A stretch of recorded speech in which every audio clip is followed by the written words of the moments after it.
Praise the Lord. जय मसीह की सबको। मसीही जीवन एक विश्वास की जीवन है।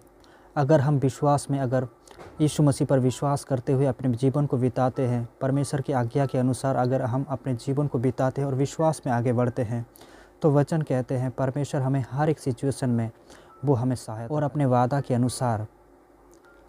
के अनुसार हमें रक्षा करता है और हमें बढ़ाते हैं, हर एक चीज़ में आशीषित करता है, हर एक चीज़ में वो आशीषित करता है। लेकिन हमें विश्वास रखना है, कठिन से कठिन परिस्थितियों में वचन पर विश्वास खड़े रहना है, ताकि वो वचन जो परमेश्वर ने लिखा है वो कार्य करे।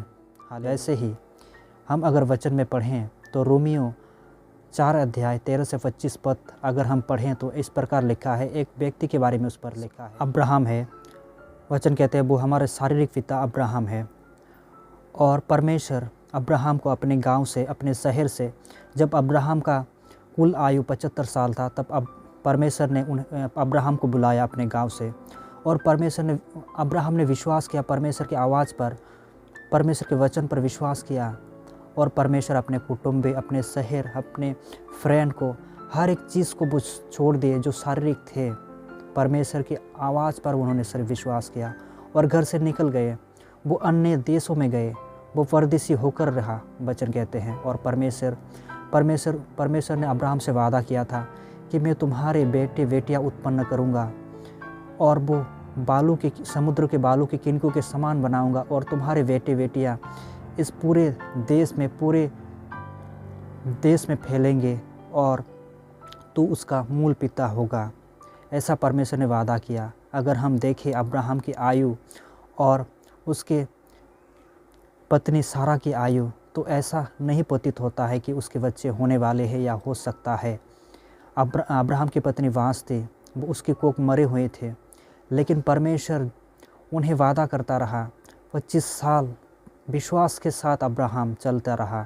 25 साल 100 साल की उम्र में परमेश्वर ने एक दिन रात को अब्राहम को जगाया और कहा, देख तारों के किनकों के समान, तारों के समान तुम्हारे बेटे बेटियां मैं उत्पन्न करूंगा, बनाऊंगा।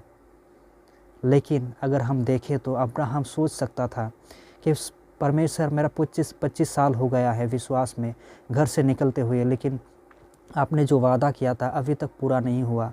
वो विश्वास से मुकर सकता था, वो फिर घर चला जा सकता था, लेकिन वो नहीं गया। वो जानता था जो परमेश्वर मेरे साथ है, वो दे और ना दे, मैं उसके विश्वास में रहूँगा, वो कार्य करेगा मेरे जीवन में। इतना विश्वास अब्राहम पर था। और क्या हुआ? विश्वास के द्वारा अब्राहम धार्मिक गिना गया। और देखो उसके जीवन में वो प्रतिज्ञा पूरी हुई, जो नामुमकिन था वो पूरा हुआ। बुढ़ापे में 100 साल की उम्र में सारा ने एक बच्चा जन्म दिया, इसहाक इस धरती पर आए। और देखो हम इज़राइल के संतान गिने गए, और परमेश्वर और अब्राहम कुल इस संसार के सारे शारीरिक पिता वो गिने गए। तो वचन हमें सिखाते हैं, जब हम विश्वास में खड़े रहते हैं और परमेश्वर पर विश्वास करते हुए हम चलते हैं, क्योंकि हम जानते हैं हमारा परमेश्वर मरा हुआ परमेश्वर नहीं, वो जिंदा है। परिस्थिति जो भी हो, वचन कहते हैं परिस्थिति हमारा जो भी हो, आज दुख है, अगर हम विश्वास में अड़े रहें, खड़े रहें और परमेश्वर के वचन में अड़े रहे, खड़े रहे और प्रार्थना के लाइफ और आत्मिक जीवन में अगर हम विश्वास में और आगे बढ़ते चले जाएं, परमेश्वर के वचन पर विश्वास करते हुए आगे बढ़ें, जैसे अब्राहम ने किया था। कोई उम्मीद नहीं देख रहे थे, फिर भी उन्होंने विश्वास किया वचन पर, क्योंकि लिखा है, वचन कहते हैं परमेश्वर सब चीज़ों पर हमें आशीषित करेगा। हर एक मुसीबत से वो दूध भेजकर वो हमें रक्षा करेगा। और ये वचन तब भी पूरा होता है जब हम वचन पर खड़े रहते हैं। हालेलुया। सिर्फ परमेश्वर यीशु मसीह पर विश्वास नहीं, कर्म पर विश्वास, कर्म में हमें दिखाना होगा। हालेलुया। तभी हमारा जीवन में सब कुछ सटीक होगा, सही होगा। हर एक टेढ़े मेढ़े रास्ते को परमेश्वर यीशु मसीह सीधा करेगा। हालेलुया। जो हमने वचन सुने हैं, क्रिश्चियन लाइफ विश्वास की लाइफ है।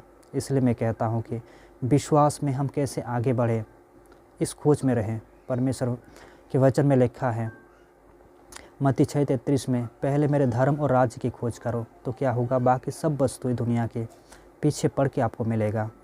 हालेलुया। परमेश्वर का धन्यवाद हो इस वचन के लिए। धन्यवाद।